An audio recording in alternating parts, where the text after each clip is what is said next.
Rich Van Tassel channel. Today is Monday, May 2nd, 2016.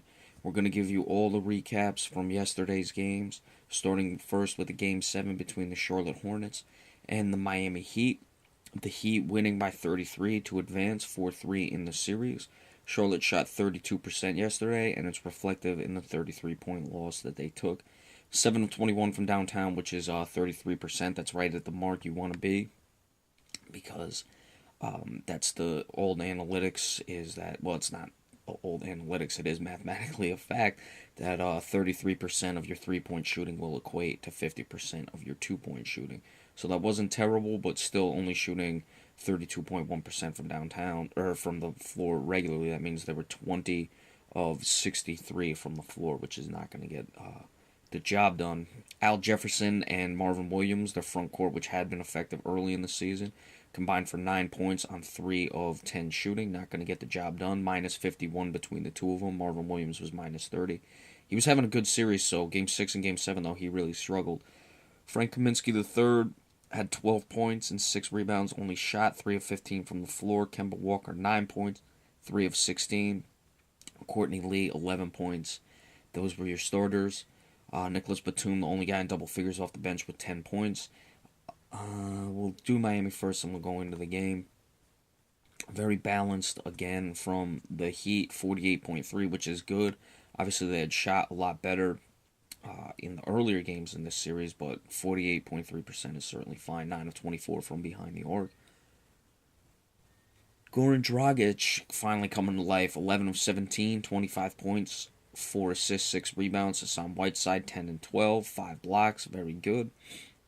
Dwayne Wade, efficient, 5 of 11, 12 points off the bench. Gerald Green had 16 points. And all the players who played off the bench, 6 guys, they all got points. Obviously, a lot of that came in the garbage time. Now, this game, it clearly looks like Charlotte wasn't ready to play in a Game 7. They don't have as much experience nearly as the Miami Heat. We had discussed this when we talked about Game 6. They needed to finish that series off. I had little doubts that once this went back to Miami for a Game 7, the Heat were going to win. And they were able to do so. Very balanced scoring, again, from the Heat all the way around. It just shows the experience, what they had, what they could bring to the table. You look at the poor shooting, especially from the Al Jeffersons and the Kemba Walkers. For Kaminsky as well, a rookie. It just shows the lack of experience. I mean, Charlotte got a few games. They were swept, though. 4 games back in 2014. So some of the guys like Jefferson and Kemba Walker got some experience there. I believe Al Jefferson, when he played on the Celtics, got a few playoff games as well. So certainly they're not completely unaccustomed to what goes on in the playoffs. But for a Game 7 against the team that you're as competitive with as anyone, they finished with the same record this season, then you're going to need to really bring your A game, and they just weren't able to do that. And I think the experience played a factor in that.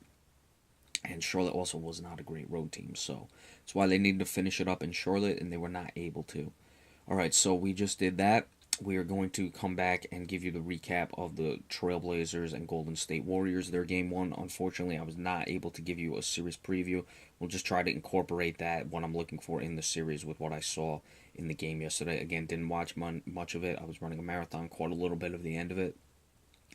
But we'll certainly, go into that, the bits and pieces of what we need to figure out and what we're looking for in that series when we do that recap. So stay tuned, and we'll be just with you in a couple minutes.